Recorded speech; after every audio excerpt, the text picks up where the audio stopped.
Nossa meditação de hoje está baseada em Colossenses capítulo 1, versículo 9 e versículo 10, que dizem: Por esse motivo, desde o dia em que ficamos sabendo de tudo isso, nunca paramos de orar em favor de vocês.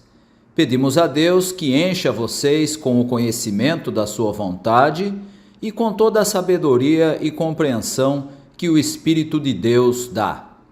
Desse modo, vocês poderão viver como o Senhor quer e fazer sempre o que agrada a Ele. Vocês vão fazer todo tipo de boas ações e também vão conhecer a Deus cada vez mais. Paulo afirma aos irmãos de Colossos que nunca parou de orar por eles, desde que soube, por meio de Epáfras, do amor que eles tinham recebido do Espírito Santo e da maneira como tinham recebido a mensagem da verdade do Evangelho. Essa forma de orar pela igreja, para a qual está escrevendo, é muito comum nas cartas de Paulo, com exceção da carta aos Gálatas, que não recebem nem elogios e nem oração. Nos versículos de nossa reflexão de hoje, Paulo faz um pedido muito estranho. Ele pede que Deus encha os cristãos de Colossos com o conhecimento da vontade divina. E por que esse pedido é estranho? Porque um dos motivos que o levaram a orar em favor dos colossenses era justamente por causa da forma como tinham recebido a mensagem da verdade, ou seja, como tinham conhecido o plano de Deus de salvar a humanidade por meio de Jesus Cristo. Então, por que ele ora pedindo que Deus os encha com o conhecimento da sua vontade?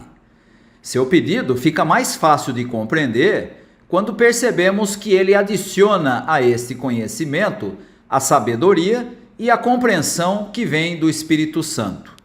O que Paulo está dizendo é que o conhecimento da vontade de Deus não é algo que se adquire de uma só vez, mas que é um processo que vai tornando aquele que está em comunhão com Deus em alguém com sabedoria e discernimento.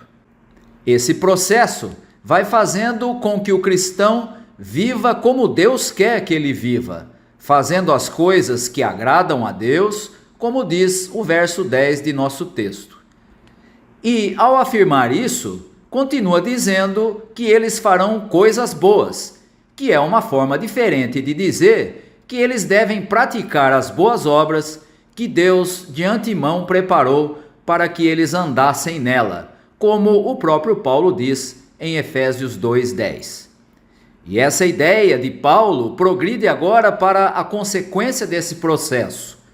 Quanto mais o cristão vai conhecendo a Deus, mais ele vai vivendo de maneira que agrada a Deus, praticando boas ações.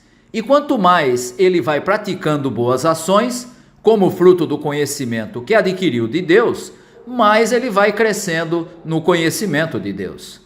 Em outras palavras, Paulo pede a Deus que ele encha os cristãos com o seu conhecimento para que pratiquem as obras que devem praticar e assim cresçam no conhecimento de Deus.